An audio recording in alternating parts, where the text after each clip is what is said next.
involving arithmetic sequence.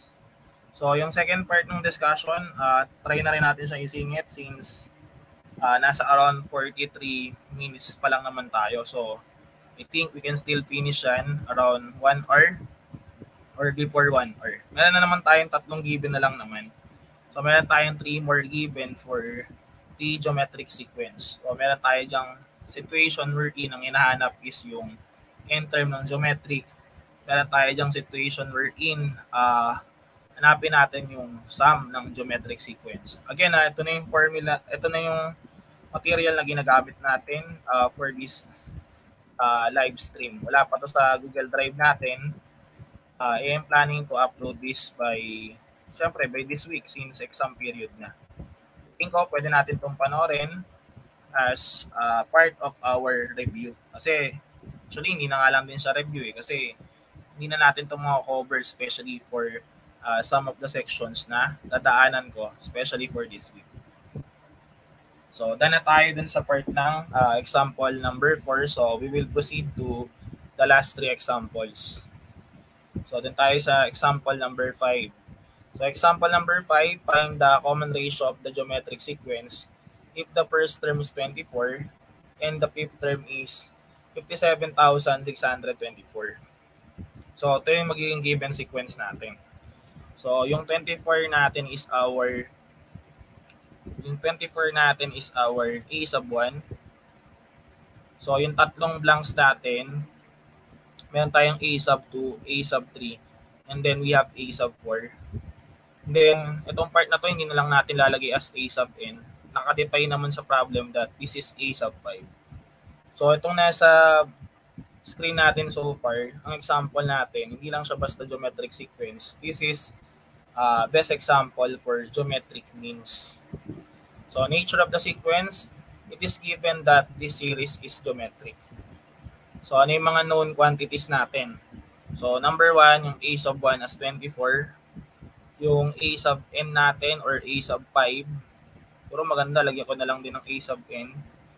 So we have 57,624. Then next natin, yung n natin or number of terms. I-assume natin na yung 57,624 is our last term. So we have n equals 5. So yung known quantities natin, so we must find the common ratio or value of r. So next natin, try na natin siya i-solve using the n-term formula for the geometric sequence. Lagyan ulit natin yung given 1 by 1 kasi wala tayong copy. Yung A sub 1 natin is 24. A sub 1 is 24. Yung A sub n natin is A sub 5. Yung A sub 5 natin is we have 57,624. And then yung n natin is 5. And then we are trying to compute for the value of r. Ito yung solution natin. So yung A sub n is 57,624. Yung A sub 1 is 24. Yung r natin is unknown, so r pa rin siya. We have n minus 1. Since n is equal to 5, so we have 5 minus 1.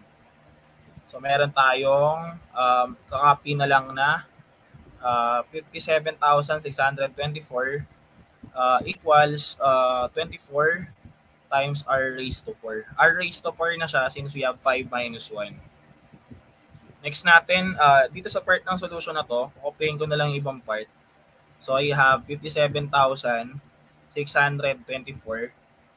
then equals 24 r raised to 4. Ang aim lang natin dyan is to compute for the value of r. So we need to divide both sides of the equation by 24. Need to divide both sides of the equation by 24. Maka-cancel out na to. So ang mangyari sa atin, we will have r raised to 4 and then this will be equal to 2,401.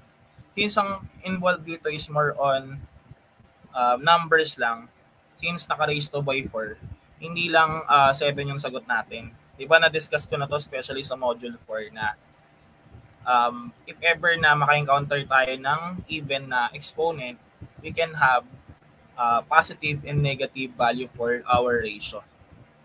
So kukunin natin yung fourth root niyan. Sa case na to, pag hindi na kayo masyadong familiar with the fourth root, it is safe to use yung calculators natin. Gamitin natin yung calculators natin this time para hindi na tayo masyadong mahirapan na ma-determine kung ano yung magiging value niyan. So, try natin i-generate yung fourth root ng 2,401. So, 2401, then press nyo yung equal sign. Answer natin dyan is 7. So, lalabas dyan yung principal root. Yung positive root of this given. So, lalabas dito, we have r equal 7. Okay na, we have r equal 7. But since meron tayong rule na pag ang exponent natin is even, we have even exponent. Ulitin natin we have even exponent. Yung r natin should be positive or negative, or positive and negative. So, dalawang set ng geometric means yung may establish natin. Isang pang positive, isang pang negative. So, try natin So, may correction na tayo dito. Aside with r equals to 7, so we have r equals negative 7. So, next natin. Walang sagot, no? So, try ratio lang pala ang tinatanong. So, there's no need to answer pala yung a sub 2, a sub 3, and a sub 4. Naka-read away ako kasi ang haba ng solution natin, or mababa yung kailangan gawin, and yet hindi naman pala kailangan siyang sagutin. Pero at least, di ba, na-modify pa rin natin yung sagot. Yung r is equal to 7 is correct, pero kulang pa siya. We can also have r equals negative 7. So, hindi na natin i-generate yung ibang term kasi hindi naman siya tinatanong. Next natin, doon tayo sa part ng example number 6. So, Levi is playing an online game. So, if he acquires a power-up, it triples the coin he has every time he beats a villain. So, more on game to. So, if Levi has 4 coins at the start and he gains power-up, how many coins will he have if he beats 12 enemies? So, kailangan pakinggan natin maigi yung magiging explanation natin to answer this. So, for our given sequence, the problem states that the player's coins will be 3 times its value every time he beats an enemy. So, at the start, the player has 4 coins. Then, beating an enemy will give him 4 times 3. So, we have 12 coins in total. By beating another enemy, so he will have 12 times 3. So, meron tayong 36. And then, this pattern goes on. So, hence, we can write the sequence as 4, 12, 36 up to a sub 12 up to a sub 13. Ito iba malilito sa atin kung bakit obtain tayo up to a sub 13 or bakit kailangan a sub 13 yung hanapin. Ito kasi yung key term dyan. Actually, yung 4 natin is our a sub 1. Pero dito kasi sa 4, wala pa siyang na-beat na any enemies, di ba? Doon lang sa second term siya magkakaroon ng nabibit na enemy. So, for a sub 2, ito pa lang yung first enemy na possible niyang mabibit or madidestroy. So, kailangan kasi 12. So, kung hanggang a sub 12 na yung gagawin natin, kukulang siya ng isang enemy. So, madidestroy niya lang or mabibit is up to 11 enemies lang. So, we need up to a sub 13. Kasi meron tayong isa, then mag-i-start pa lang naman yung count natin with a sub 2 up to a sub 13. So, yun yung pinagandahan ng example na to. So, for the nature of the sequence, so this is given that the series is geometric sequence since andito yung keyword. So, we must multiply 3 to the preceding term of the sequence after the first to obtain the next term. So, ano yung a sub 1 natin? Yung a sub 1 natin is yung number of coins niya at the start. Ang number of coins natin is 4. Yung ratio natin is 3. Kahit hindi natin i-generate yung terms kasi nakalagay dyan yung keyword. So, it triples the coin every time he beats a villain. Pero kung gusto natin siyang i-obtain talaga, we have a sub 2 over a sub 1 for the value of r. Diba napakita na dun sa previous slide natin, nag-start tayo with 4 followed by 12. Then, pwede pa natin siya i-generate as, tama ba? So, yan, generate this as 36. Ganito. So, yung A sub 2 natin is 12. Yung A sub 1 natin is 4. So, we have 12 divided by 4. So, 12 divided by 4 is 3. Yung N natin, napakita ko na kanina that this is 13, not 12. Kasi pag 12, kulang ng isa. So, for the unknown quantity or quantities, so we need to solve or find the value of A sub 13. So, more on N term to ng geometric sequence. So, solving for the known quantities. So, lagyan natin ulit kasi hindi siya makikita dito sa slide ko eh. So, we have A sub 1 as 4 and then R is equal to 3.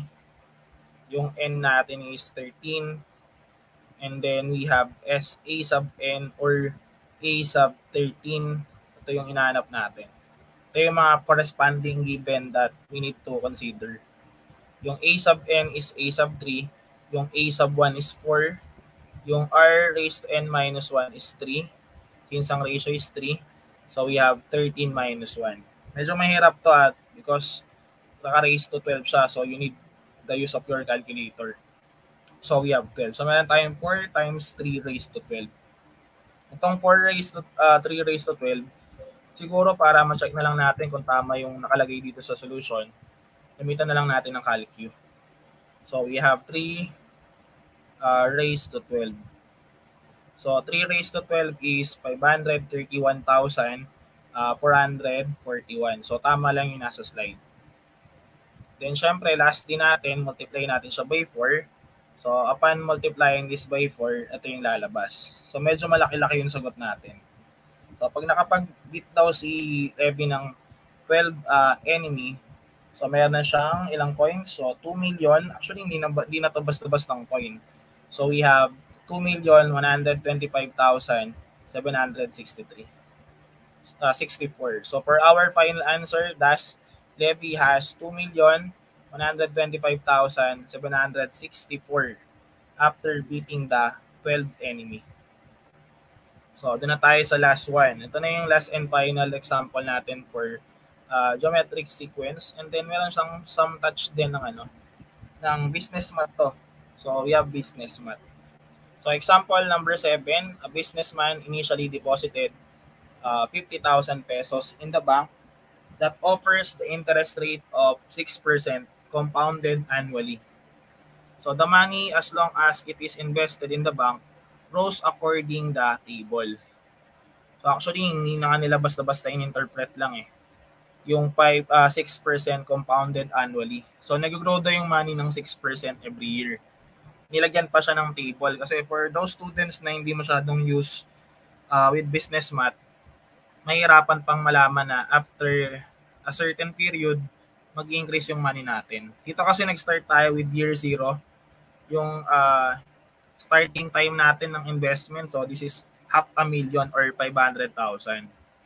So after 12 months or after 1 year, mag-grow yung money nila ng 30,000 pesos. Hindi to fix na 30,000 kasi multiply natin siya by 0.06 para ma-obtain yung next term natin. So 500,000 yung initial, and then after 1 year, so we have 530,000. Then after another year, we have 561,800, and then after another year, we have 595,508.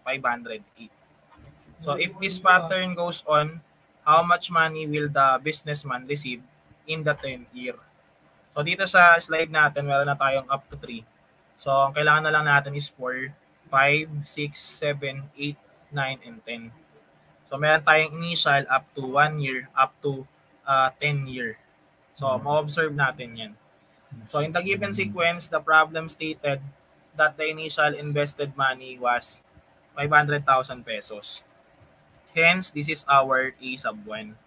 So itong example 6 natin is somehow similar dun sa example 6. Yung 0 natin, yung year 0 natin is our A sub 1. Kailangan mo-consider yung 10th year. So I think we need A sub 11 for this. Kung mali ako, makikita naman natin siya sa solution. So hence, this is our A sub 1. Looking at the table, we see that the given sequence is 500,000, 530,000, 561,800, and then we have 595,508, and so on. So next natin, ito yung nature ng sequence natin. Kung makikita nyo yung amount of interest natin na 6%, ito siya. To have a interest ng 6%, kailangan natin maka-obtain ng 1.06 na common ratio. Kasi para malaman natin siya as 6%, di ba remember, meron tayong 1.06 na nandyan. So subtract natin siya with 1. So 1.06 minus 1 is 0.6. Then syempre, since we are talking about percent, multiply natin to by 100. So yung 0.06 times 100, so this will be equal to 6. So 6% nga siya every year. Saka syempre, para ma-obtain nyo nga yung common ratio, ito na nga yung solution natin. Nandito na sa screen natin. Itong unang part, di ba, this is our A sub 2. Ito, this is our A sub 1.